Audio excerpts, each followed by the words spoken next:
నమస్తే, నేను మీ వసంత్. రాజకీయ నిరుద్యోగులకు గుడ్ న్యూస్.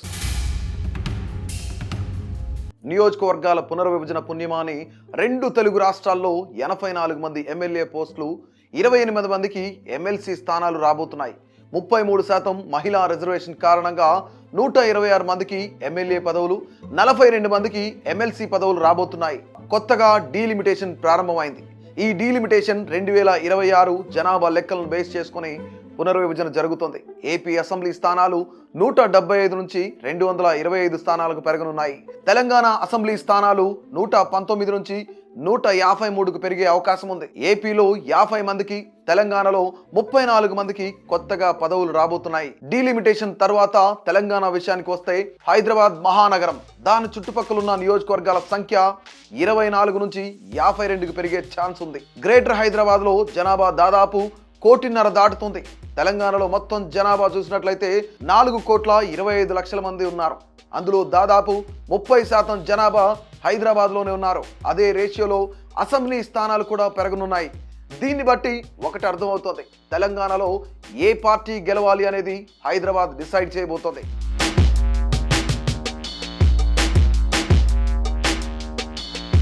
ఈ డీలిమిటేషన్తో పాటు 33% ఉమెన్ రిజర్వేషన్ బిల్లు కూడా అమల్లోకి రాబోతుంది.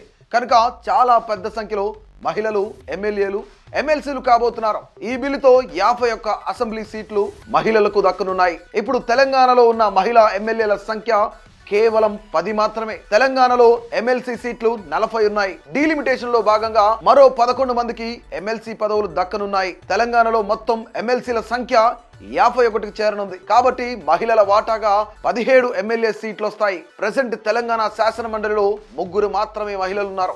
ఇక ఏపీ విషయానికి వస్తే అసెంబ్లీ స్థానాలు ప్రస్తుతం 175 నుంచి 225 స్థానాలకు పెరగనున్నాయి.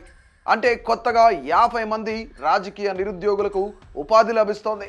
రాజధాని ప్రాంతాలైన ఉమ్మడి కృష్ణా, ఉమ్మడి గుంటూరు జిల్లాల్లో 33 సీట్లుంటే అవి 12 స్థానాలు పెరిగి 45 స్థానాలకు పెరగనున్నాయి. మొత్తం అసెంబ్లీ సీట్లలో మహిళలకు 75 స్థానాలు రిజర్వ్ అవుతాయి. ప్రస్తుతం ఆంధ్రప్రదేశ్లో మహిళా ఎమ్మెల్యేలు 22 మంది మాత్రమే ఉన్నారు. ఇక ఎమ్మెల్సీల విషయానికి వస్తే ప్రెసెంట్ 58 మంది ఉన్నారు. పునర్విభజన తర్వాత మరో 17 ఎమ్మెల్సీ స్థానాలు పెరిగి వీరి సంఖ్య 75కు పెరుగుతుంది.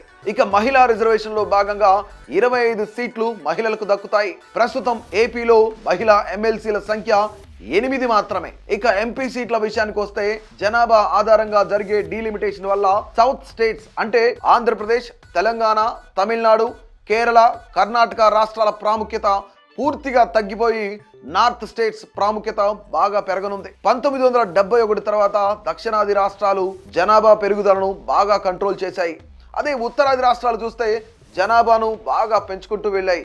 దీంతో నార్త్ రాష్ట్రాలలో ఎంపీల సంఖ్య భారీగా పెరగబోతుంది. డీలిమిటేషన్తో ఎంపీల నంబర్ ప్రస్తుతం ఉన్న 543 స్థానాల నుంచి 850కి పెరగనున్నాయి. మొత్తం 5 రాష్ట్రాల ఎంపీ సీట్లు కేవలం 36 సీట్లు మాత్రమే పెరగనున్నాయి. దక్షిణాది రాష్ట్రాల్లో ఎంపీల సంఖ్య మొత్తం 164 మాత్రమే అవుతుంది.